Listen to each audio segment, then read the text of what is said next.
ನಾನೊಂದು ತೀರ ನೀನೊಂದು ತೀರ. ಸದ್ಯ ರಾಜ್ಯ ಕಮಲ ಪಾಳ್ಯದಲ್ಲಿ ಈ ಪರಿಸ್ಥಿತಿ ಇದೆ. ಅದಕ್ಕೆ ಕಾರಣ ಕಳೆದ 5-6 ತಿಂಗಳಿಂದ ಆಗ್ತಾ ಇರುವಂಥ ಒಂದಷ್ಟು ಬೆಳವಣಿಗೆಗಳನ್ನು ಗಮನಿಸ್ತಾ ಇದ್ದೀವಿ. ಅದರಲ್ಲಿ ಎತ್ತು ಏರಿಗೆಳೆದ್ರೆ ಕೋಣ ನೀರಿಗಿಳಿತು ಅನ್ನುವಂಥ ಒಂದು ಗಾದೆ ಮಾತಿದೆ. ಅದೇ ಪರಿಸ್ಥಿತಿ ಸದ್ಯ ಬಿಜೆಪಿಯಲ್ಲಿ ಆಗ್ತಾ ಇದೆ ಅನ್ನುವಂಥದ್ದು ಪದೇ ಪದೇ ಪ್ರೂವ್ ಆಗ್ತಾ ಇದೆ. ಈಗ ಹಿಂದೆ ಎಲ್ಲ ಯತ್ನಾಳ್ ವರ್ಸಸ್ ವಿಜಯೇಂದ್ರ ಅನ್ನುವಂಥ ಪರಿಸ್ಥಿತಿ ಇತ್ತು. ಇವತ್ತಿನ ಪರಿಸ್ಥಿತಿ ಹೇಗಿದೆ ಅಂತಂದರೆ ರಾಜ್ಯಾಧ್ಯಕ್ಷರು ವರ್ಸಸ್ ವಿಪಕ್ಷ ನಾಯಕರು ಅನ್ನುವಂಥ ಪರಿಸ್ಥಿತಿಗೆ ಸದ್ಯ ಬಿಜೆಪಿ ಬಂದು ನಿಂತಿದೆ. ಇದೇ ವಿಚಾರಕ್ಕೆ ಸಂಬಂಧಪಟ್ಟಂತೆ ಇವತ್ತು ನನ್ನ ಜೊತೆ ಚರ್ಚೆಯನ್ನು ಮಾಡೋದಕ್ಕೆ ಬಿಜೆಪಿ ವಕ್ತಾರರಾದಂಥ ಮನು ವೈಷ್ಣವ ಅವರು ನನ್ನ ಜೊತೆ ಕಾರ್ಯಕ್ರಮದಲ್ಲಿದ್ದಾರೆ. ಮೊದಲಿಗೆ ಅವರನ್ನು ಕಾರ್ಯಕ್ರಮಕ್ಕೆ ವೆಲ್ಕಮ್ ಮಾಡ್ಕೋತೀನಿ ಸರ್. ಕಾರ್ಯಕ್ರಮಕ್ಕೆ ಸ್ವಾಗತ ಸರ್. ಮೊದಲಿಗೆ ನಾನು ಶುರು ಮಾಡೋಕ್ಕೆ ಇಷ್ಟಪಡ್ತೀನಿ. ಬಿಜೆಪಿಗೆ ಈಗ ಒಂದಷ್ಟು ಬೆಳವಣಿಗೆಯನ್ನು ನಾವು ಗಮನಿಸ್ತಾ ಇದ್ದರೆ ರಾಜ್ಯ ಬಿಜೆಪಿಯಲ್ಲಿ ಎಲ್ಲವೂ ಸರಿ ಇಲ್ಲ ಅನ್ನುವಂಥದ್ದು ಪದೇ ಪದೇ ಪ್ರೂವ್ ಆಗ್ತಾ ಇದೆ. ಇದಕ್ಕೆ ನಿಮ್ಮ ರಿಯಾಕ್ಷನ್? ನಮ್ಗೆ ಯಾವುದೇ ರೀತಿಯಾದಂಥ ಆ ರೀತಿ ಕಾಣಿಸ್ತಿಲ್ಲ. ಮಾನ್ಯ ವಿಜೇಂದ್ರಣ್ಣ ಅವರು ರಾಜ್ಯಾಧ್ಯಕ್ಷರಾಗಿದ್ದಾರೆ. ಮಾನ್ಯ ಅಶೋಕ್ ಸಾಹೇಬರು ನಮಗೆ ವಿಪಕ್ಷ ನಾಯಕರಾಗಿದ್ದಾರೆ. ರಾಜ್ಯದಲ್ಲಿ ಪಕ್ಷ ಸಂಘಟನೆ ಮಾಡೋದ್ರಲ್ಲಿ ಯಶಸ್ವಿಯಾಗಿ ನಮ್ಮ ವಿಜೇಂದ್ರಣ್ಣ ಅವರು ಮುಂಚೂಣಿಯಲ್ಲಿ ನಿಂತ್ಕೊಂಡು ನಮಗೆಲ್ಲರಿಗೂ, ಎಲ್ಲ ಸಣ್ಣ ಕಾರ್ಯಕರ್ತರಿಂದ ದೊಡ್ಡ ಕಾರ್ಯಕರ್ತರ ಹಿರಿಯರಿಂದ ಎಲ್ಲರಿಗೂ ಒಳ್ಳೆ ರೀತಿಯಾದಂಥ ಮಾರ್ಗದರ್ಶನ ಮಾಡಿ ಪಕ್ಷ ಎಷ್ಟರ ಮಟ್ಟಿಗೆ ಬಲಿಷ್ಠವಾಗಿ ಮಾಡಬೇಕೋ ಆ ರೀತಿಯಾಗಿ ಎಲ್ಲ ಕಾರ್ಯಕರ್ತರಿಗೂ ಹುಮ್ಮಸ್ಸು ತುಂಬಿ ಕಾರ್ಯ ಮಾಡ್ತಿದ್ದಾರೆ. ಅದೇ ರೀತಿ ನಮ್ಮ ಅಶೋಕ್ ಸಾಹೇಬರು ಇದೇನು ವಿಧಾನಸಭೆಯಲ್ಲಿ ದೊಡ್ಡ ಮಟ್ಟದಲ್ಲಿ ಗುಡುತ್ತಿದ್ದಾರೆ. ನಮ್ಗೆ ಆ ರೀತಿ ಎಲ್ಲೂ ಕಾಣಿಸ್ತಿಲ್ಲ. ನಿಮ್ಗೆ ಯಾಕೆ ಆ ರೀತಿ ಅನಿಸ್ತಿದೆ ಅನ್ನೋದು ನನಗೂ ಗೊತ್ತಾಗ್ತಿಲ್ಲ. ಅಂದರೆ ಒಂದಷ್ಟು ಬೆಳವಣಿಗೆ ನಾವು ಗಮನಿಸ್ತಾ ಇದ್ರೆ ಸಹಜವಾಗಿ ಅದೆಲ್ಲ ಪ್ರಶ್ನೆಗಳು ಕಾಡುತ್ತೆ. ಯಾಕೆ ಅಂತಂದರೆ ಈಗ ಒಂದು ಎತ್ತಿನ ಗಾಡಿ ಮುಂದೆ ಹೋಗಬೇಕು ಅಂತಂದರೆ ಈಗ ರಾಜ್ಯಾಧ್ಯಕ್ಷರು ವಿಪಕ್ಷ ನಾಯಕರು ಇಬ್ಬರು ಕೂಡ ಅವರ ಥಾಟ್ಸು, ಅವರ ಪ್ಲ್ಯಾನಿಂಗು ಎಲ್ಲವೂ ಕೂಡ ಒಂದೇ ಥರ ಇರಬೇಕು. ಈಗ ನಿನ್ನೆ ನಡೆದಂಥ ತಿರಂಗ ಯಾತ್ರೆ, ಆ ತಿರಂಗ ಯಾತ್ರೆಯಲ್ಲಿ ಒಂದಷ್ಟು ಗೊಂದಲ ಇರೋದು ಅದರಲ್ಲಿ ಬಿ ಜೆ ಪಿಯಲ್ಲಿ ಎದ್ದು ಕಾಣಿಸ್ತಾ ಇದೆ. ಅದರಲ್ಲಿ ವಿಜಯೇಂದ್ರ ಅವರೇ ಒಂದು ರೀತಿಯಾದಂಥ ಹೇಳಿಕೆ ಕೊಡ್ತಾರೆ, 14ಕ್ಕೆ ನಾವು ತಿರಂಗ ಯಾತ್ರೆ ಮಾಡ್ತೀವಿ ಅಂತ. ಆ ನಂತರದಲ್ಲಿ ವಿಪಕ್ಷ ನಾಯಕ ಅಶೋಕ್ ಅವರು ಹೇಳ್ತಾರೆ ಇಲ್ಲ 15 ಅಂತಾರೆ. ಆಮೇಲೆ ಹೈಕಮಾಂಡ್ ಸೂಚನೆ ಕೊಟ್ಟ ನಂತರದಲ್ಲೂ ಕೂಡ ಗೈರಾಗ್ತಾರೆ ವಿಜಯೇಂದ್ರ ಅವರು. ಇದು ಯಾವ ರೀತಿಯಾದಂಥ ಸಂದೇಶ ಹೋಗುತ್ತೆ ಕಾರ್ಯಕರ್ತರಿಗೆ ಅಂತ? ಸರ್, ಇದ್ರಲ್ಲಿ ನಿಜವಾಗ್ಲೂ ಯಾವುದೇ ರೀತಿಯಾದಂಥ ಗೊಂದಲ ಕಾಣಿಸ್ತಿಲ್ಲ. ನಮಗಂತೂ 100% ಕಾಣಿಸ್ತಿಲ್ಲ. ಎಲ್ಲೋ ಒಂದು ಕಡೆ ಯಾವತ್ತೇ ಆಗಲಿ ಈ ಕಾರ್ಯಕರ್ತರಾಗಲಿ, ನಮ್ಮಲ್ಲಿ ನಮ್ಮ ರಾಜ್ಯ ಮಟ್ಟದ ನಾಯಕರಾಗಲಿ, ನಮ್ಮಲ್ಲಿ ಯಾವುದೂ ತಾರತಮ್ಯನೇ ಕಾಣ್ತಿಲ್ಲ. ಆಮೇಲೆ ಭೇದ ಭಾವನೂ ಇಲ್ಲ. ಒಂದೇ ದಯೆ, ನಮ್ಮದು ಒಂದು ನಿಷ್ಠೆ. ನಾವು ಹೆಂಗೆ ಕೇಂದ್ರದಲ್ಲಿ ಏನು ಸೂಚನೆ ಕೊಡ್ತಾರೆ ಆ ರೀತಿ ಪಾಲನೆ ಮಾಡ್ತೀವಿ. ನಮ್ಮಲ್ಲಿ ಯಾವುದೇ ರೀತಿ ಅಂತ ಮುನಸ್ಸೇ ಇಲ್ಲ. ಅಲ್ಲ, ಈಗ ಪಾಲನೆ ಆಗಿಲ್ವಲ್ಲ, ಹೈಕಮಾಂಡ್ ಸೂಚನೆ ಕೊಟ್ಟಿದ್ರು ಬಂದಿಲ್ವಲ್ಲ. ರಾಧಾ ಮೋಹನ್ ದಾಸ್ ಅವರೇ ಅವ್ರ ನೇತೃತ್ವದಲ್ಲಿ ನಡೆದಂಥ ತಿರಂಗ ಯಾತ್ರೆಗೆ ವಿಜೇಂದ್ರ ಅವ್ರು ಬಂದಿಲ್ವಲ್ಲ. ಅವ್ರ ಕಾರಣಾಂತರದಿಂದ ಎಲ್ಲ ಆಚೆ ಇದ್ರು ಅನ್ಸುತ್ತೆ. ಈಗ ಅವ್ರು ಅಲ್ಲಿ ಶಿವಮೊಗ್ಗದಲ್ಲಿ ಮಾಡಿದ್ದಾರೆ ತಿರಂಗ ಯಾತ್ರೆನ. ಸರ್, ಕರ್ನಾಟಕದಲ್ಲಿ ಎಲ್ಲಿ ಬೇಕಾದ್ರೂ ಮಾಡ್ಬೋದಲ್ವಾ? ಅಲ್ಲ, ಈಗ ಒಂದು ಮಾತು ಹೇಳಿದ್ರಿ, ಹೈಕಮಾಂಡ್ ಏನ್ ಹೇಳುತ್ತೆ ಅದನ್ನ ನಾವು ಪಾಲಿಸ್ತೀವಿ ಅಂತ. ಬಟ್ ಆ ಪಾಲನೆ ಇಲ್ಲಿ ಆಗಿಲ್ವಲ್ಲ ಈ ವಿಚಾರದಲ್ಲಿ. 100% ಇದೆ. ಈಗ ರಾಜ್ಯದಲ್ಲಿ ಎಲ್ಲಿ ಬೇಕಾದ್ರೂ ಮಾಡ್ಬೋದಲ್ವಾ? ಒಂದೇ ರಾಜ್ಯದಲ್ಲಿ ಕಲಬುರಗಿ ಆಗಲಿ, ಬಿಜಾಪುರ ಆಗಲಿ, ಮಂಗಳೂರು ಆಗಲಿ, ಶಿವಮೊಗ್ಗ ಆಗಲಿ, ಬೆಂಗಳೂರು ಎಲ್ಲ ಕಡೆ ಮಾಡ್ಬೋದಲ್ವಾ? ಒಂದೇ ಕಡೆ ಎಲ್ಲ ಕಡೆನೂ ಮಾಡ್ತೀವಿ ನಾವು. ಮುಂದೆ ಬರೋ ದಿನಗಳಲ್ಲಿ ಎಷ್ಟು ಜಿಲ್ಲೆ ಇದೆ ಅಷ್ಟು ಜಿಲ್ಲೆಯಲ್ಲಿ ಹೋಗಿ ನಾವು ತಿರಂಗ ಯಾತ್ರೆ ಮಾಡ್ತೀವಿ. ತಪ್ಪೇನಿದೆ? ಓಕೆ, ಈಗ ನಾನು ಕಾಂಗ್ರೆಸ್ ವಕ್ತಾರರಾದಂಥ ರಘು ದೊಡ್ಡೇರಿ ಅವರು ಈ ಚರ್ಚಾ ಕಾರ್ಯಕ್ರಮಕ್ಕೆ ಬಂದಿದ್ದಾರೆ. ಅವರನ್ನು ಕೂಡ ವೆಲ್ಕಮ್ ಮಾಡ್ತಾ ಇದ್ದೀನಿ ಸರ್. ಕಾರ್ಯಕ್ರಮಕ್ಕೆ ಸ್ವಾಗತ. ನಮಸ್ಕಾರ ಸರ್. ಆರಂಭದಲ್ಲಿ ನೀವು ಈ ಬಿಜೆಪಿಯಲ್ಲಿ ಬಣ ಬಡಿದಾಟ ಅನ್ನುವಂಥದ್ದು ಪದೇ ಪದೇ ಪದೇ ಮುನ್ನೆಲೆಗೆ ಬರ್ತಾ ಇದೆ. ಅದು ಒಂದೊಂದು ಕಾರಣಗಳಿಗೆ ಆಗ್ತಾ ಇದೆ. ಎಲ್ಲ ಒಂದ್ ಕಡೆ ಕಾಂಗ್ರೆಸ್ಗೆ ಇದು ಅಸ್ತ್ರ ಆಗುತ್ತಾ ಅಂತ ನಿಮ್ಗೆ ಅನ್ಸುತ್ತಾ? ಅಲ್ಲ, ಕಾಂಗ್ರೆಸ್ ಅಸ್ತ್ರ ಅಲ್ಲ. ಬಿಜೆಪಿ ಯಾವತ್ತು ಒಟ್ಟಾಗಿದ್ದಾರೆ ಹೇಳಿ? ಬಿಜೆಪಿ ಬಣ ಬಡಿದ ಆಟ ಅಲ್ಲ. ಬಿಜೆಪಿ ಮನೆಯೊಂದು 3 ಬಾಗಿಲಾಗಿರ್ತಕ್ಕಂಥದ್ದು. ಅದು ಪದೇ ಪದೇ ಪ್ರೂವ್ ಆಗ್ತಾ ಇದೆ. ಹಾಗಾಗಿ ಅದು ನಾವು ಪ್ರೂವ್ ಮಾಡುವ ಅಥವಾ ನಾವು ಹೇಳಿರ್ತಕ್ಕಂಥದ್ದಲ್ಲ, ಇಡೀ ದೇಶದ ಜನತೆ, ಇಡೀ ರಾಜ್ಯದ ಜನತೆ ಗೊತ್ತಾಗಿದೆ.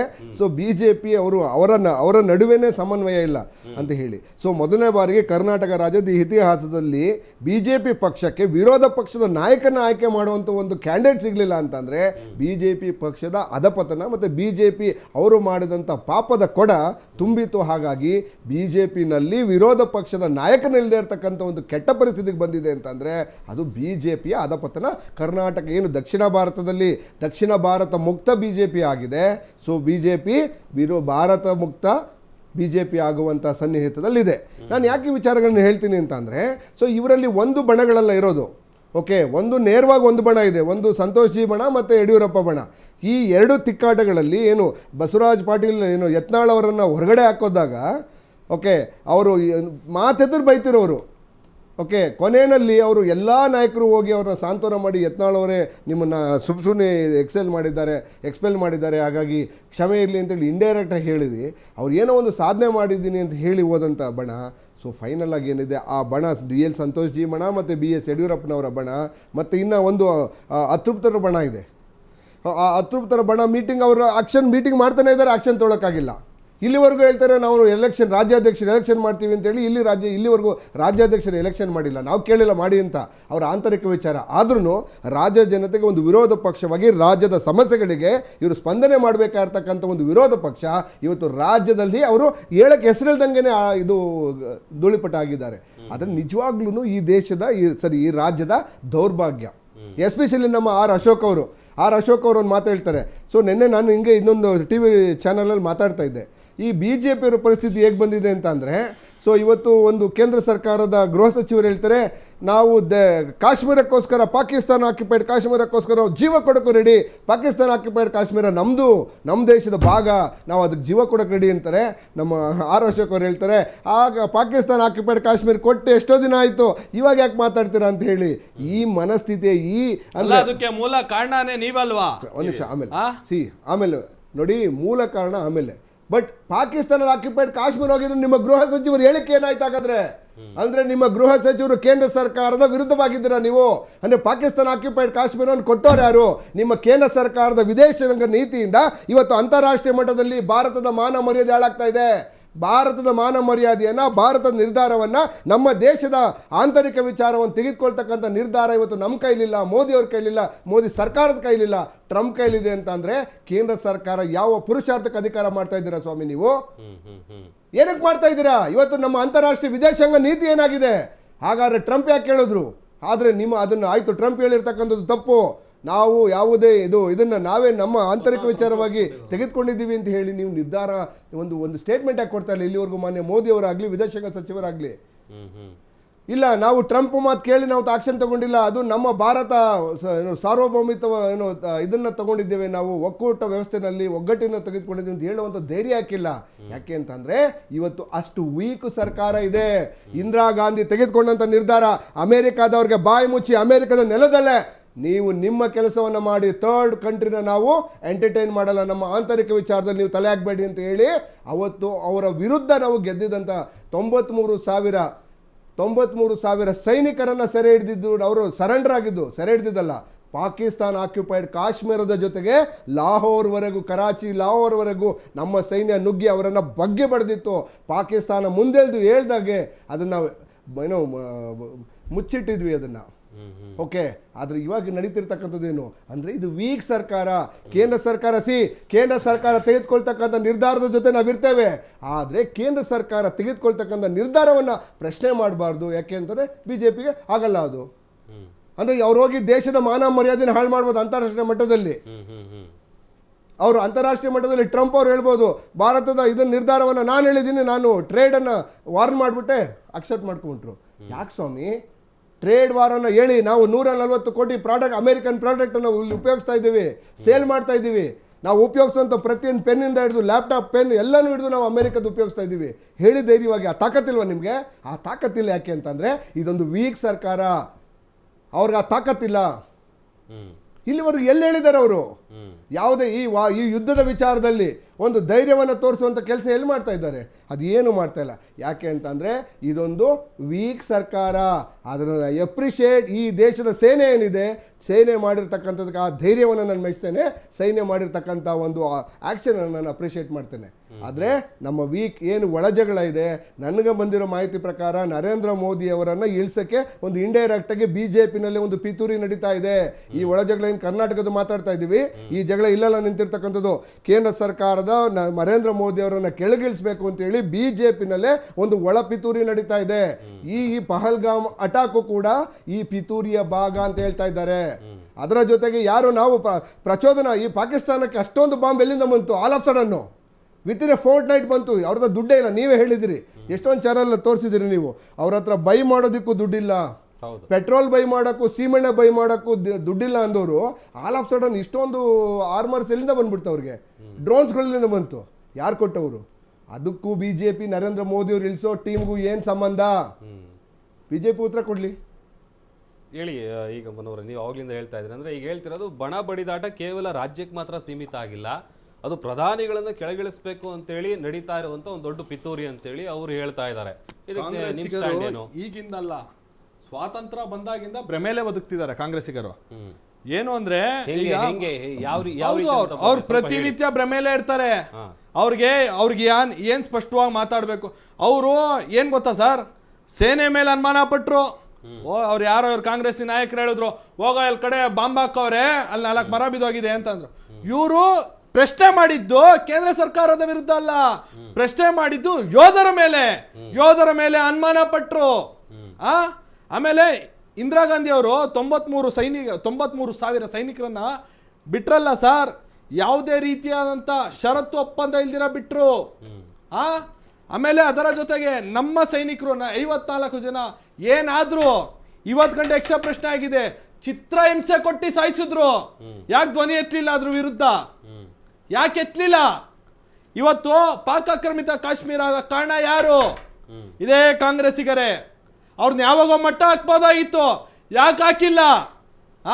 ಆಮೇಲೆ ಸಿಂಧು ನದಿ ಒಪ್ಪಂದ ಎಲ್ಲಾದ್ರೂ ಕೇಳಿದ್ದೀರಾ ಸರ್? ಯಾವ್ದಾದ್ರು ದೇಶದಲ್ಲಿ 100ರಷ್ಟು ಇರುವಂತ ನೀರಲ್ಲಿ 70ರಷ್ಟು ನೀರನ್ನು ಪಾಕಿಸ್ತಾನಕ್ಕೆ ಹೊರ ಬಿಟ್ಬಿಟ್ಟು 30% ನಮ್ಮ ನೀರಿಗೆ ಎಲ್ಲಾದ್ರೂ ಕೇಳಿದ್ದೀರಾ ನೀವು? ಕೇಂದ್ರ ಸರ್ ಈಗ ಬಂದಿದ್ದ ತಕ್ಷಣ ಮೋದಿ ಅವ್ರು ಏನ್ ಮಾಡಿದ್ರು? ದೊಡ್ಡ ಮಟ್ಟದಲ್ಲಿ ಕ್ರಮ ಕೈಗೊಂಡ್ರು. ಅದು ಯಾವ ರೀತಿ ಆಗುತ್ತೆ ಅಂದ್ರೆ, ಅವ್ರಿಗೆ ಯಾವಾಗ ನೀರು ಬೇಕು ಆಗ ನಾವು ನೀರು ಬಿಡಲ್ಲ, ಯಾವಾಗ ನೀರು ಬೇಡ ನಾವು ನೀರು ಬಿಟ್ಬಿಡ್ತೀವಿ. ಆ ತಾಕತ್ ಯಾವತ್ತಾರು ತೋರಿಸಿದ್ರ ಅವರು? ಅಂದ್ರೆ ಸರ್ ಎಳ್ಳಷ್ಟಿರೋ ಸರ್ ಚಿಕ್ಕದಾಗಿದ್ದಂತ ರಾಷ್ಟ್ರನ ಅವ್ರನ್ನ ಇವ್ರು ಯಾವತ್ತೋ ಬಗ್ಬಡಿಬೋದಾಗಿತ್ತು. ಇವ್ರು ಆ ರೀತಿ ಯಾವುದೇ ಕಾರಣಕ್ಕೂ ಮಾಡ್ಲಿಲ್ಲ. ಸುಮ್ಮನೆ ಇವ್ರು ಹೆಂಗೆ ಅಂದ್ರೆ, ಪ್ರಶ್ನೆ ಮಾಡುವಂಥದ್ದು ಯಾರ ಮೇಲೆ? ಯೋಧರ ಮೇಲೆ ಪ್ರಶ್ನೆ ಮಾಡಲಿ. ಕೇಂದ್ರ ಸರ್ಕಾರಕ್ಕೆ ತಾಕತ್ತಿದೆ ಸ್ವಾಮಿ, ತಾಕತ್ತಿದೆ, ನಾವು ಎದುರಿಸ್ತೀವಿ. ನೀವು ಪ್ರಶ್ನೆ ಮಾಡ್ತಿರೋಂಥದ್ದು ಯಾರನ್ನ? ನನ್ನ ದೇಶದ ಯೋಧರನ್ನ ಪ್ರಶ್ನೆ ಮಾಡ್ತಾ ಇದ್ದೀರಾ. ನನ್ನ ದೇಶದ ಇರ್ತಕ್ಕಂಥ ರಫೇಲ್ ಯುದ್ಧ ವಿಮಾನನ ನೀವು ಅಣಗಿಸ್ತಾ ಇದ್ದೀರಾ. ನಿಮ್ಮೆಣ್ಣು ಕಟ್ಟೋದು, ಮೆಣಸಿಗೆ ಕಟ್ಟೋದು, ಆ ರೀತಿ ಅನ್ಮಿಸ್ತಾ ಇದ್ದೀರಾ. ಅನುಮಾನ ಯಾವ ರೀತಿ ಮಾಡ್ತಾ ಇದ್ದೀರಾ ನೀವು? ಇದೇನಾ ನಿಮ್ಮ ನೈತಿಕತೆ? ಅಲ್ಲ, ಈಗ ಆಮೇಲೆ ಅವರೆಲ್ಲ ಸುದ್ದಿಗೋಷ್ಠಿ ನಡೆಸಿ ಒಂದಷ್ಟು ವಿಚಾರ ಹೇಳಿದ್ರು. ಅವ್ರು ಕೇಳ್ತಾ ಇರೋದೇನು ಅಂತಂದ್ರೆ, ಮಿನಿಸ್ಟರ್ ಯಾಕೆ ಈ ವಿಚಾರನ ಕ್ಲಾರಿಟಿ ಕೊಡ್ತಾ ಇಲ್ಲ ಅನ್ನುವಂಥದ್ದು ಅವ್ರು ಕೇಳ್ತಾರೆ. ಇವಾಗ ಕೊಟ್ಟಿರೋಂಥದ್ದು ಬರೀ ವಿರಾಮ ಅಷ್ಟೇ, ಅಭಿ ಪಿಕ್ಚರ್ ಬಾಕಿ, ಕಾಯ್ದು ನೋಡಿ, ಎಲ್ಲ ಉತ್ತರ ಸಿಕ್ಕುತ್ತೆ. ಈಗೇನ್ ಪಾಕ್ ಆಕ್ರಮಿತ ಕಾಶ್ಮೀರ ಅನ್ನೋ ನಾವು 100ಕ್ಕೆ 100ರಷ್ಟು ಹೇಳ್ತೀನಿ, ವಶ ಪಡ್ಸ್ಕೋತೀವಿ. ಸುಮ್ನೆ ಇರೋ ಮಾತೇ ಅಲ್ಲ, ಸುಮ್ನೆ ಮಾತಿರೋದೇ ಅಲ್ಲ ಸರ್. 100% ವಶ ಪಡ್ಸ್ಕೋತೀವಿ. ಸುಮ್ನೆ ನಾವು ಕಾಂಗ್ರೆಸ್ಸಿಗರ ತರ ಸುಮ್ನೆ ಕೂತ್ಕೊಳ್ಳೋ ಮಾತಲ್ಲ.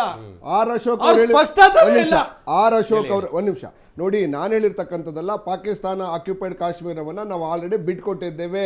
ಆಲ್ರೆಡಿ ಬಿಟ್ಕೊಟ್ಟಿರೋದ್ರ ಬಗ್ಗೆ ಮಾತಾಡಬೇಡಿ, ಅದು ಆಲ್ರೆಡಿ ಆಗಿರ್ತಕ್ಕಂಥ ವಿಚಾರ, ಅದ್ರ ಬಗ್ಗೆ ಮಾತಾಡಬೇಡಿ ಅಂತ ಹೇಳಿರ್ತಕ್ಕಂಥದ್ದು ನಾನಾ? ಬಿಜೆಪಿಯ ನಿಮ್ಮ ವಿರೋಧ ಪಕ್ಷದ ಅಧಿಕೃತವಾದಂತ ವಿರೋಧ ಪಕ್ಷದ ಸ್ಥಾನದಲ್ಲಿರ್ತಕ್ಕಂಥ ಅಶೋಕ್ ಅವರು ಹೇಳಿರ್ತಕ್ಕಂಥ ಮಾಡ್ಕೊಂತೀವಿ ಸರ್, ಬಿಡೋ ಮಾತೇ ಇಲ್ಲ. ಬಟ್ ವಿಪಕ್ಷ ನಾಯಕರ ಹೇಳಿಕೆ ಯಾವ ರೀತಿಯ ಪರಿಣಾಮ ಬೀರುತ್ತೆ? ಒಂದ್ ನಿಮಿಷ, ನಾನು ಹೇಳ್ತಾ ಇರ್ತಕ್ಕಂಥದ್ದು ವಿರೋಧ ಪಕ್ಷದ ನಾಯಕರು ಹೇಳಿರ್ತಕ್ಕಂಥ ಸ್ಟೇಟ್ಮೆಂಟ್. ಹಾಗಾದ್ರೆ ವಿರೋಧ ಪಕ್ಷದ ನಾಯಕರು ನಿಮ್ಗೆ ಅಧಿಕೃತವಲ್ವಾ? ನಿಮ್ಮ ಪಕ್ಷದ ನಾಯಕರಲ್ವಾ? ನಾವು ಮಾನ್ಯ ಪ್ರಧಾನ ಮಂತ್ರಿಗಳಾಗ್ಲಿ ಬಿಜೆಪಿಯ ರಾಷ್ಟ್ರೀಯ ನಾಯಕರಾಗ್ಲಿ ಇಲ್ಲಿವರೆಗೂ ಯಾಕೆ ಅದ್ರ ಬಗ್ಗೆ ಆಕ್ಷನ್ ತೆಗೆದುಕೊಳ್ತಿಲ್ಲ? ಅಂದ್ರೆ ಪಾಕಿಸ್ತಾನವನ್ನ ಪುಕ್ಕಷ್ಟೇ ಬಿಟ್ಕೊಟ್ಟಿದ್ದೀರಾ ನೀವು? ಆದರೆ ಯಾವ ನಾಟಕ ಯಾಕೆ ಆಡ್ತೀರ? ಒಂದು ಕಡೆ ನಿಮ್ಮ ಹಂಗಂದ್ರೆ ನಿಮ್ಮ ಮಾನ್ಯ ಗೃಹ ಸಚಿವರು ಹೇಳ್ತಕ್ಕಂಥದ್ದು ನಾಟಕನ?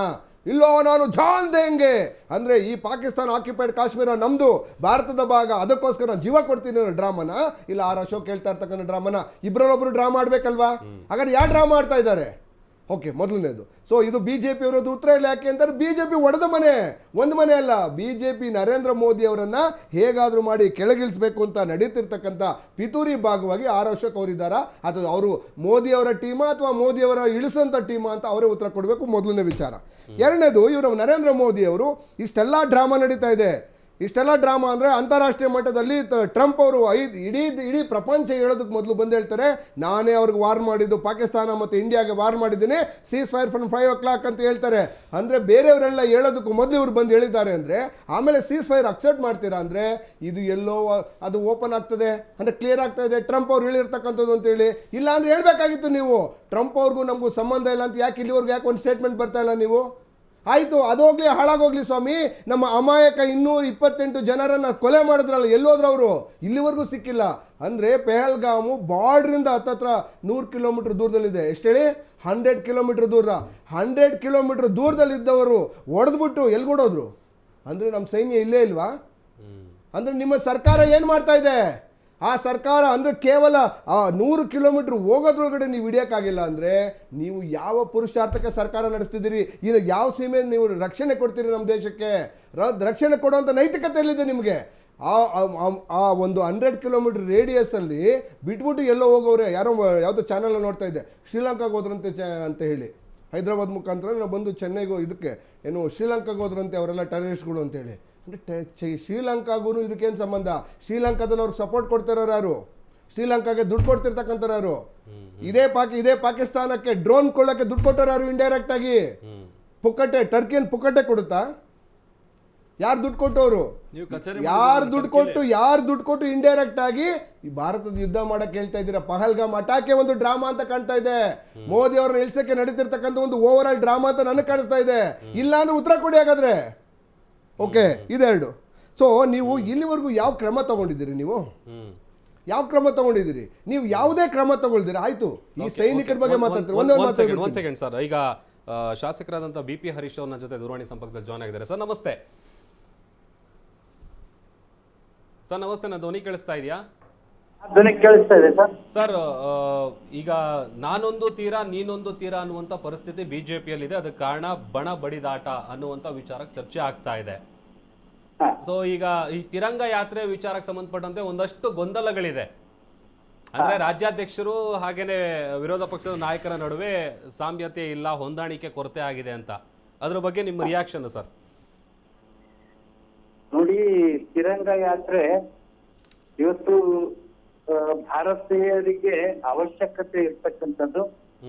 ಇವತ್ತು ದೇಶದ ಜನರಲ್ಲಿ ದೇಶದ ಬಗ್ಗೆ ಅಭಿಮಾನ ಜಾಸ್ತಿ ಆಗ್ತಾ ಇರ್ತಕ್ಕಂಥ ಈ ಸಂದರ್ಭದಲ್ಲಿ ಕಾಂಗ್ರೆಸ್ನವರು ಕೂಡ ತಿರಂಗ ಯಾತ್ರೆಯನ್ನು ಮಾಡಿದ್ರು, ತಪ್ಪಲ್ಲ. ಅದೇ ರೀತಿ ಭಾರತೀಯ ಜನತಾ ಪಕ್ಷ ಇವತ್ತು ಪಕ್ಷಾತೀತವಾಗಿ ತಿರಂಗ ಯಾತ್ರೆ ಮಾಡಬೇಕು ಅಂತಕ್ಕಂಥ ಕರೆಯನ್ನು ಕೊಟ್ಟಿರೋದ್ರಿಂದ ಇದರಲ್ಲಿ ವಿಜೇಂದ್ರ ಅಶೋಕ್ ಅವ್ರ ಪ್ರಶ್ನೆ ಇಲ್ಲ. ಒಟ್ಟಾರೆ ಬಿಜೆಪಿಯ ನೇತೃತ್ವದಲ್ಲಿ ಆದ್ರೆ ಎಲ್ಲ ಸಾರ್ವಜನಿಕರನ್ನ ಸೇರಿಸ್ಕೊಂಡು ದೇಶದ ಜನತೆಗೆ ಮೊನ್ನೆ ಪಾಕಿಸ್ತಾನದ ಭಯೋತ್ಪಾದಕರು ಮಾಡಿದಂತ ಕೃತ್ಯವನ್ನ ಖಂಡಿಸಿ ಏನು ಮೋದಿ ನೇತೃತ್ವದ ಸರ್ಕಾರ ಆ ದುಷ್ಟರನ್ನ ಮೆಸೇಜ್ ಮಾಡಿದ್ರು, ಪಾಕಿಸ್ತಾನವನ್ನ ಸೋಲುವಂತೆ ಮಾಡಿದ್ರು. ಈ ಒಂದು ಸಂದರ್ಭದಲ್ಲಿ ಇದೊಂದು ವಿಜಯದ ಒಂದು ತಿರಂಗ ಯಾತ್ರೆ. ಇದರಲ್ಲಿ ಯಾವ ವ್ಯಕ್ತಿ ಮುಖ್ಯ ಅಲ್ಲ, ಯಾವುದೇ ಪಕ್ಷ ಮುಖ್ಯ ಅಲ್ಲ ಅಂತಕ್ಕಂಥದ್ದು ನನ್ನ ಅಭಿಪ್ರಾಯ. ಹರೀಶ್ ಸರ್, ನಾನು ಒಂದು ಪ್ರಶ್ನೆ ಕೇಳ್ತೀನಿ ಸರ್. ತಾವು ಒಂದು ರೆಬೆಲ್ ಟೀಮ್ ಅನ್ನ ತಾವು ರೆಬೆಲ್ ಬಿಜೆಪಿ, ನಾನು ಹೇಳಿದಲ್ಲ ಸರ್, ಬಿಜೆಪಿಯ ವಿಜೇಂದ್ರ ಅಂಡ್ ಟೀಮ್ ಅವ್ರು ಹೇಳಿದ್ರು ತಾವೆಲ್ಲ ರೆಬೆಲ್ ಅಂತ ಹೇಳಿ. ಯಡಿಯೂರಪ್ಪನವರು ಏನು ಬ್ಲ್ಯಾಕ್ ಮೇಲ್ ಮಾಡ್ಕೊಂಡೆ, ರಾಷ್ಟ್ರೀಯ ನಾಯಕರಿಗೆ ಬ್ಲ್ಯಾಕ್ ಮೇಲ್ ಮಾಡ್ಕೊಂಡೇನೆ ಅಧಿಕಾರ ಮಾಡಿದ್ದಾರೆ, ಹಾಗಾಗಿ ನಮ್ಮಲ್ಲಿ ಇರ್ತಕ್ಕಂಥ ಒಡಕಗಳಿಗೆ ಇವರೇ ಕಾರಣ ಅಂತ ಹೇಳಿದ್ರಿ. ಅಂದ್ರೆ ಈ ಹಿಂದೆ ನಡೀತಿತ್ತಲ್ಲ ಆ ನಾಟಕಗಳು, ಹಿಂದೆ ನಡೀತಿತ್ತಲ್ಲ ಡ್ರಾಮಾಗಳು, ಅದು ಇದು ಮುಂದುವರೆದ ಭಾಗನ ಸರ್ ಈ ತಿರಂಗ ಜಗಳ? ಏನಿಲ್ಲ, ತಿರಂಗ ಯಾತ್ರೆ ಜಗಳನೇ ಇಲ್ಲ. ಅಲ್ಲ, ಹಾಗಿದ್ರೆ ನೀವು ಈ ಪಕ್ಷದ ನಾಯಕರು, ಈ ಪಕ್ಷದ ಅಧ್ಯಕ್ಷರಾಗಿರ್ತಕ್ಕಂಥವರು, ಪಕ್ಷದ ಅಧ್ಯಕ್ಷರು ಮತ್ತೆ ಬೇರೆ ನಾಯಕರು, ಅಶೋಕರು ವಿರೋಧ ಪಕ್ಷದ ನಾಯಕರು ಇಬ್ರು ಎರಡು ಪಕ್ಷದ ಕಣ್ಣುಗಳು. ಆ ಎರಡು ಪಕ್ಷದ ಕಣ್ಣುಗಳು ಎರಡು ಕಡೆನೂ ಎರಡು ದಿಕ್ಕಲ್ಲಿ ಇದ್ದಾವಲ್ಲ ಸರ್? ಏನಿಲ್ಲ, ಎಲ್ಲ ಸರಿ ಹೋಗ್ತದೆ. ನನಗೆ ಆ ರೀತಿ ವ್ಯತ್ಯಾಸ ಕಾಣ್ತಾ ಇಲ್ಲ. ಕಾಂಗ್ರೆಸ್ಸಿಗರು ಮೇಲೆ ಬದುಕ್ತಿದ್ದಾರೆ. ಅಲ್ಲ ಅವ್ರಿಗೆ ಮಾಡೋದಕ್ಕೆ ಸಾಕಷ್ಟು ಕಾರ್ಯಗಳಿದೆ ರಾಜ್ಯದಲ್ಲಿ. ಕಾಂಗ್ರೆಸ್ಸಿಗರು ಇದೆ ಸ್ಪಷ್ಟತೆ ಇಲ್ದಿರ ಬದುಕ್ತಿದ್ದಾರೆ ರಾಜ್ಯದಲ್ಲಿ. ಅಲ್ಲ ಹರೀಶ್ ಅವರೇ, ನೀವೀಗ ಹೇಳ್ತಾ ಇದ್ರಿ ಈಗ ಪಕ್ಷಾತೀತವಾಗಿ ತಿರಂಗ ಯಾತ್ರೆ ಮಾಡಿ ತಪ್ಪೇನಿಲ್ಲ. ನೋಡಿ, ಇವತ್ತು ಪಕ್ಷ ಬೆಳೆದಿದೆ, ಈ ರೀತಿಯ ಸಣ್ಣ ಪುಟ್ಟ ವ್ಯತ್ಯಾಸಗಳು ಇರ್ತದೆ.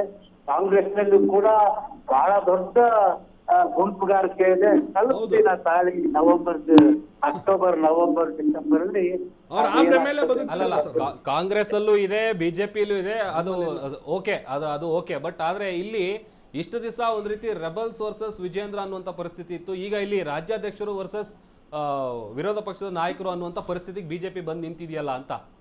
ಅದಕ್ಕೆ ಅದು ಹೇಗೆ, ಅದಕ್ಕೆ ಏನ್ ಪರಿಹಾರ ಏನು? ನೋಡಿ, ಇದನ್ನೆಲ್ಲ ನಮ್ಮ ರಾಷ್ಟ್ರೀಯ ನಾಯಕರು ಗಮನಿಸ್ತಾ ಇದ್ದಾರೆ. ಆದಷ್ಟು ಬೇಗ ಈ ಒಂದು ವಿಚಾರಕ್ಕೆ ಇತ್ತೀಚೆಲ್ಲ ಆಡ್ತಾರೆ. ಧನ್ಯವಾದ. ಓಕೆ, ಥ್ಯಾಂಕ್ ಯು ಹರೀಶ್ ಅವರೇ, ಅಶೋಕ ನ್ಯೂಸ್ ಒಟ್ಟಿಗೆ ಮಾತನಾಡಿದ್ದಕ್ಕೆ.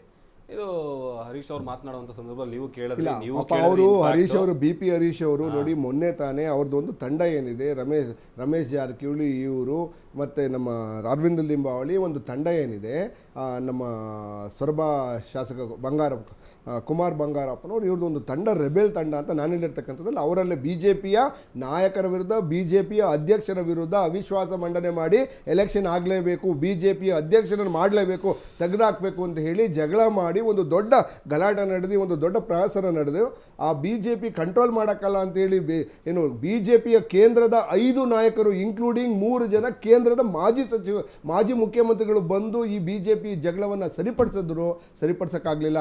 BJP ರಾಧಾ ಮೋಹನ್ ದಾಸ್ ಅವ್ರು ಓಡೋಗ್ಬಿಟ್ರೆ ಅವ್ರ ಕೈಲಿ ಪ್ರಾಬ್ಲಮ್ ಸಾಲ್ವ್ ಮಾಡೋಕ್ಕಾಗಲ್ಲ ಅಂತ ಹೇಳಿ ಮತ್ತೊಮ್ಮೆ ಇವತ್ತೇನೋ ಇದು ತಿರಂಗ ಯಾತ್ರೆ ಅಂತ ಮಾಡ್ತಾ ಇದ್ದಾರೆ. ಈ ತಿರಂಗ ಯಾತ್ರೆ ನೀವು ಮಾಡ್ತಾ ಇದ್ದೀರಾ ಸ್ವಾಮಿ, ಸರಿ, ಓಕೆ, ಬಟ್ BJPಲಿ ಇರ್ತಕ್ಕಂಥ ಈ ತಿರುಗಾಟಗಳನ್ನು, ಈ ಜಗಳಗಳನ್ನು ಯಾವ ಸಾಲ್ವ್ ಮಾಡ್ತೀರಾ? ಈ ದೇಶಕ್ಕೆ, ಈ ರಾಜ್ಯಕ್ಕೆ ಒಂದು ಸ್ಟೇಬಲ್ ಗೌರ್ಮೆಂಟ್ ಬೇಕು ಅಂತ ನಾವು ಕೊಡ್ತಾ ಇದ್ದೀವಿ. ಬಟ್ ಸ್ಟೇಬಲ್ ವಿರೋಧ ಪಕ್ಷ ಎಲ್ಲಿದೆ ನಿಮ್ಮಲ್ಲಿ? ಅಲ್ಲ, ಒಂದು ನಿಮಿಷ, ಸ್ಟೇಬಲ್ ಅಲ್ಲ, 138 ಜನ ನಾವು ರಾಜ್ಯದ ಜನತೆಗೆ 2 ವರ್ಷದಲ್ಲಿ 1,04,000 ಕೋಟಿ ಕೊಟ್ಟಿದ್ದೇವೆ. ಅದಕ್ಕೆ ಸಾಕ್ಷಿ ಇಡೀ ದೇಶದಲ್ಲೇ ಹೈಯೆಸ್ಟ್ GST ಕಲೆಕ್ಟ್ ಕೊಡ್ತೀನಿ ನಾನು. ಓಕೆ, ಇಡೀ ದೇಶದಲ್ಲಿ ಕರ್ನಾಟಕ ಅಭಿವೃದ್ಧಿ ಹೊಂದಿದೆ ಅಂದರೆ ಹೈಯೆಸ್ಟ್ ಸೆಕೆಂಡ್ ಹೈಯೆಸ್ಟ್ GST ಮತ್ತು ಹೈಯೆಸ್ಟ್ ಗ್ರೋತ್ ಆಗಿರ್ತಕ್ಕಂಥದ್ದು ನಮ್ಮ ರಾಜ್ಯ. ಹೈಯೆಸ್ಟ್ GSDP ಇರ್ತಕ್ಕಂಥ 10.12 ನ್ಯಾಷನಲ್ ಅವರೇಜ್ಗಿನ ಡಬಲ್ ಇರ್ತಕ್ಕಂಥದ್ದು ಕರ್ನಾಟಕದ ಅಭಿವೃದ್ಧಿಗೆ ಕೈಗನ್ನಡಿ. ನಾವು ಅದನ್ನು ಓಪನ್ ಆಗಿ ಹೇಳಂಗಿಲ್ಲ. ಹಾಗಾದ್ರೆ ನಿಮ್ಮದೇ ಕೇಂದ್ರ ಸರ್ಕಾರ ನಿನ್ನೆ ಒಂದು ಸ್ಟೇಟ್ಮೆಂಟ್ ಕೊಟ್ಟಿದೆ. ಇಡೀ ದೇಶದಲ್ಲಿ ಬೆಂಗಳೂರು ಸುರಕ್ಷಿತ ನಗರ, ಒಂದು ಕಾಲದಲ್ಲಿ BJP ಕಾಲ ಗಾಂಜಾ ನಾಡು, ಗುಂಡಾ ಬೀಡು ಅಂತ ಹೇಳಿ ಅಂದರೆ 25,000 ರೌಡಿ ಶೀಟರ್ಗಳನ್ನು ಕೇಸ್ ವಾಪಸ್ ತಗೊಂಡಿದ್ರಲ್ಲ, ಅವಾಗ ಬೆಂಗಳೂರಲ್ಲಿ ಗಲಾಟೆ ನಡೀತಿತ್ತು. ನೈಜೀರಿಯನ್ಸ್ ಅಂದರೆ ಮಾತೆದ್ರು ಬೆಳಗ್ಗೆ ಎದ್ರು ಒಂದು ಇದು ಗಾಂಜಾ ಕೇಸು ಅರೆಸ್ಟ್ ಆಗ್ತಿತ್ತು. ನೀವು ಇತ್ತೀಚೆಗೆ ಅದನ್ನು ನೋಡಿದ್ದೀರಾ? ಅಂದರೆ ಬೆಂಗಳೂರನ್ನು ಕ್ಲೀನ್ ಮಾಡೋದ್ರಲ್ಲಿ ನಮ್ಮ ಗೃಹ ಸಚಿವರು ಪರ್ಫೆಕ್ಟಾಗಿ ಕೆಲಸ ಮಾಡಿದ್ದಾರೆ. ಓಕೆ, ಅಂದರೆ ಬೆಂಗಳೂರನ್ನು ಕ್ಲೀನ್ ಮಾಡೋದ್ರಲ್ಲಿ ಇವತ್ತಿಲ್ಲ ಅಂದರೆ ಇಡೀ ನಿಮ್ಮದೇ ಸರ್ಕಾರ ಹೆಂಗೆ ಕೊಡ್ತು ನಮಗೆ? ಇಡೀ ಕೇಂದ್ರ ಸರ್ಕಾರದ NCRB ರಿಪೋರ್ಟ್ ಪ್ರಕಾರ Bengaluru is the safest city in India ಅಂತ ಹಾಕಿದೆ. ಹಾಗಾದರೆ ಅಂದರೆ ನಿಮ್ಮ ಸರ್ಕಾರ ಕೊಟ್ಟರೆ ಸುಳ್ಳಾಗಾದ್ರೆ ಅಥವಾ ನೀವು ಮಾಡೋ ಒಂದು ಕೇಂದ್ರ ಸರ್ಕಾರ ಮಾಡೋ ರೀತಿನೇ ತಪ್ಪಾ? ಸೊ ಕೇಂದ್ರ ಸರ್ಕಾರ ಇವತ್ತು ನಮಗೆ ರಿಪೋರ್ಟ್ ಕೊಟ್ಟಿದೆ. ಎಸ್, ಶಬಾಸ್ಗಿರಿ ಬೆಂತಟ್ಟಿದೆ ನಮಗೆ. ಇಡೀ ದೇಶದಲ್ಲಿ ಬೆಂಗಳೂರು ಸುರಕ್ಷಿತ ನಗರ ಅಂತಂದರೆ ಅದು ನಾವು ಹೆಮ್ಮೆಯಿಂದ ಹೇಳ್ಕೊಳ್ತೇವೆ. ನಾವು ಗ್ಯಾರಂಟಿ ಕೇವಲ ಜನರಿಗೆಲ್ಲ ಸುರಕ್ಷತೆಯ ಗ್ಯಾರಂಟಿನೂ ಕೊಟ್ಟಿದ್ದೇವೆ ಬೆಂಗಳೂರಿಗೆ. ನಾವು ಬೆಂಗಳೂರು ಅಷ್ಟೇ ಅಲ್ಲ, ಕರ್ನಾಟಕದ ಇತರ ನಗರಗಳಲ್ಲಿ ಕರಪ್ಷನ್ಸ್ ಕಮ್ಮಿ ಆಗಿದೆ. ಓಕೆ, ಇದು ಕಮ್ಮಿ, ನಮ್ಮ ಗಲಾಟೆಗಳು ಕಮ್ಮಿ ಆಗಿದೆ, ಕ್ರೈಮ್ ಕಮ್ಮಿ ಆಗಿದೆ, ರೇಪ್ ಕೇಸಸ್ಗಳು, ಗಲಾಟೆಗಳು ಏನು ಈ ಧರ್ಮಾಧಾರಿತವಾದಂಥ ಗಲಾಟೆ ನಡೀತಿತ್ತಲ್ಲ ಕಮ್ಮಿ ಆಗಿದೆ. ಮೊನ್ನೆ ಒಂದೇ ಒಂದು ಬಾಲ ಬಿಚ್ಚಿದವ್ರಿಗೆ ಹೇಳಿದ್ರು, ನಾವು ಏನು ಈಗ BSF ಇದೆ, BSF ಬಾರ್ಡರ್ ಸೆಕ್ಯೂರಿಟಿ ಫೋರ್ಸು ಬಾರ್ಡ್ರಲ್ಲ ಮಂಗಳೂರಿಗೂ ತಂದಾಕ್ತೀವಿ ಅಂತ ಹೇಳ್ತಿದ್ರೆ ಬಾಲ ಮುದ್ರಕೊಂಡು ಮಲಗೋರು BJP ಅವರು. ಅದಕ್ಕೆಲ್ಲ ಕುಮ್ಮ ಕೊಡ್ತಿದ್ದಾರೆ BJP ಅವರು. ಬೆಳಗ್ಗೆ ಎದ್ರೆ ಒಂದು ಗಲಾಟೆ ಮಾಡಿಸೋದು. ಈಗ ನೋಡಿ, ನರ ಕಟ್ ಮಾಡ್ತೀವಿ ಅಂತ ಯಾವಾಗ ಹೇಳಿ? ಮೊನ್ನೆ ಗೃಹ ಸಚಿವರು ಹೇಳಿದ್ರು, ನರ ಕಟ್ ಮಾಡಿಬಿಡ್ತೀನಿ ಗಲಾಟೆ ಮಾಡಿದ್ರೆ ಅಂತ ಹೇಳಿದ್ಮೇಲೆ ನರ ಕಟ್ ಮಾಡ್ತಾರೆ ಅಂತಾನು ಬಾಯಿ ಮುಚ್ಕೊಂಡು ಕೂತವ್ರೆ. ಯಾಕೆ ಇಷ್ಟು ದಿನ ಯಾಕೆ ಸುಮ್ಮನೆ ಆಗಲಿಲ್ಲ? BSF ಅಲ್ಲೂ ನಮ್ಗೆ ಅಲ್ಲೆಲ್ಲ ಹಾಕಿರೋದು ಇಲ್ಲಾಗ್ತೀವಿ ಅಂತ ಹೇಳಿದ್ರು. ಯಾವಾಗ ಒಂದು ಮಾತು ಹೇಳಿದ್ರು ಪದ್ರಗುಟ್ಕೊಂಡು ಕೂತವ್ರೆ BJP ಅವರು. ಯಾಕೆ? ಇಲ್ಲಿವರೆಗೂ ನಾಟಕ ಆಡ್ತಾ ಇದ್ರು, ಹೊಡೆದಂಗೆ ಮಾಡೋದು ಹತ್ತಂಗೆ ಮಾಡೋದು ಅಂತ ಹೇಳಿ ಇವರೇ ಡ್ರಾಮಾಗಳು ಆಡ್ಕೊಂಡು ನಡೀತಿದ್ದಂಥ ಕೊಲೆಗಳಿಗೆ ಇವತ್ತು ಸ್ಟಾಪ್ ಬಿದ್ದಿದೆ. ಓಕೆ, ಆ ಸ್ಟಾಪನ್ನು ಇನ್ ಕೇಸನ್ನು ಕಂಟಿನ್ಯೂ ಆದರೆ BSF ಕಾಶ್ಮೀರ ಒಂದು ಕಾಲದಲ್ಲಿ ಕಾಶ್ಮೀರದಲ್ಲಿ ನಮ್ಮ ತಲೆನೋವು ಅಂತ ಈಗಲೂ ಮಾತಾಡ್ತೀವಿ. ಕರ್ನಾಟಕಕ್ಕೆ ತಲೆನೋವು ಯಾವುದು? ಮಂಗಳೂರು ಭಾಗ ಅಂತ. ಏನು BSF ಅನ್ನು ಬಾರ್ಡ್ರಲ್ಲಿ ಹಾಕಿದ್ದೀವಿ, ಆ ಥರ BSF ಇಲ್ಲಿ ಹಾಕ್ಬಿಟ್ಟು ಯಾವನ್ ಮಾಡ್ತಾರೋ ಹೊಡೆದು ಬಿಸಾಕ್ತಾರೆ ಅಂತೇಳಿ ಹೇಳಿದ್ರು. ಹೇಳಿದ ತಕ್ಷಣ ಬಾಯಿ ಮುಚ್ಕೊಂಡು ನಿಂತಿದ್ದಾರೆ. ಈಗ ಅಲ್ಲ, ಈಗ ನೀವು ಅದರ ಜೊತೆಗೆ ಇವರೇನು ಫಾಜಿಲ್ ಅನ್ನೋ ವ್ಯಕ್ತಿ ಹತ್ಯೆ ಆದಾಗ ಅವ್ರ ಕುಟುಂಬಕ್ಕೆ ಹೋಗಿ 25 ಲಕ್ಷ ದುಡ್ಡೇನೋ ಕೊಟ್ಟರು. ನಾವಲ್ಲ ಸ್ವಾಮಿ, ನೀವು ಕೊಟ್ಟಿದ್ದು, ಅಲ್ಲ, ನೀವು ಕೊಟ್ಟಿರೋದು ಕೊಟ್ಟಿದ್ದು ಅವ್ರಿಗೆ. ನಾವಲ್ಲ. ಇಲ್ಲ, ಕಾಂಗ್ರೆಸ್ ಸರ್ಕಾರದಿಂದ ಒಂದ್ ನಿಮಿಷ ಕೊಟ್ರು. ಒಂದ್ ನಿಮಿಷ ಕರೆಕ್ಟ್ ಮಾಡ್ತೀನಿ. 2023ರಲ್ಲಿ ಫಾಜಿಲ್ ಕೊಲೆ ಆದಾಗ, ನೆಟ್ಟಾರು ಕೊಲೆ, ಪ್ರವೀಣ್ ನೆಟ್ಟಾರು ಕೊಲೆ ಆದಾಗ ಇದೇ ಮುಖ್ಯಮಂತ್ರಿಗಳು ಹೋಗಿ ಕೊಟ್ಟಿರೋದು ಪ್ಲೀಸ್ ಕಾಂಗ್ರೆಸ್ ಕೊಟ್ಟಿರೋದು. ನೆಟ್ಟಾರು ಮನೆಗೆ ಹೋದ್ರು ಹೊರತು ಫಾಜಿಲ್ ಮತ್ತೆ ಮಸೂದ್ ಮನೆಗೆ ಹೋಗ್ಲಿಲ್ಲ. ಫಾಜಿಲ್ ಮನೆಗೆ ಯಾರು ದುಡ್ಡು ಕೊಟ್ಟಿದ್ದು? ಒಂದ್ ನಿಮಿಷ ಹೋಗ್ಲಿಲ್ಲ. ನೀವು ಹೋಗಿ ಕೊಟ್ಟಿದ್ದೀರಾ ಅಲ್ಲಿ? ಒಂದ್ ನಿಮಿಷ 100% ಕೊಟ್ಟಿದ್ದೀರಾ? ನಾವು ಕೊಡ್ಲಿಲ್ಲ. ನಮ್ಮ ಸರ್ಕಾರ ಒಂದ್ ನಿಮಿಷ, ಅಲ್ಲ, ನಮ್ದೇ ಸರ್ಕಾರ ಇರ್ಲಿಲ್ಲ. ನಿಮ್ಮ ಕಾಂಗ್ರೆಸ್ ನಿಧಿಯಲ್ಲಿ ಹೋಗಿ ಕೊಟ್ಟಿದ್ದೀರಾ? ಒಂದ್ ನಿಮಿಷ ಇರಿ. ಓಕೆ, 25 ಲಕ್ಷವನ್ನ ಅಂದಿನ ಮುಖ್ಯಮಂತ್ರಿಗಳಾದಂಥ ಬಸವರಾಜ ಬೊಮ್ಮಾಯಿ ಅವರ ಮನೆಗೆ ಹೋಗಿ ಕೊಟ್ಟು ಬಂದ್ರು. ನಾವು ಹಂಗೂ ಪ್ರಶ್ನೆ ಮಾಡಿದ್ವಿ, ನೀವು ಒಂದು ಮನೆಗೆ ಯಾಕೆ ಹೋಗಿದ್ರ, ಇನ್ನೂ 2 ಮನೆ ಡೆತ್ ಆಗಿದೆ ಯಾಕೆ ಹೋಗಿಲ್ಲ ಅಂತ ಹೇಳಿ. ಯಾಕೆ ನೀವು ಆ ಡಿಸ್ಕ್ರಿಮಿನೇಷನ್ ಯಾಕೆ ಮಾಡ್ತಾ ಇದ್ದೀರಿ ನೀವು? ಅಂದ್ರೆ ಈ ದೇಶದ ಪ್ರಜೆ, ಈ ರಾಜ್ಯದ ಪ್ರಜೆಗಳಾಗಿ ಅವರು ಈಕ್ವಲ್ ರೈಟ್ಸ್ ಇಲ್ವಾ ನಿಮ್ಗೆ? ನಿಮ್ಮದೇ ಸರ್ಕಾರದಲ್ಲಿ ನಡೆದಿರ್ತಕ್ಕಂಥ ಕೊಲೆಗಳಿಗೆ ನೀವು ಜವಾಬ್ದಾರಿ ಹೊತ್ತಲ್ಲ ಅಂತ ಒಂದು ಸುನಿಲ್ ಶೆಟ್ಟಿ ಅವ್ರ ಮನೆಗೆ ಯಾಕೆ ಹೋಗಿಲ್ಲ? ಯಾರು? ನೀವು. ಆಯ್ತು, ಈಗ ಲಾಸ್ಟ್ ಕ್ವಶನ್ ಆ ವಿಚಾರ ಮುಂದುವರ್ಸೋಣ.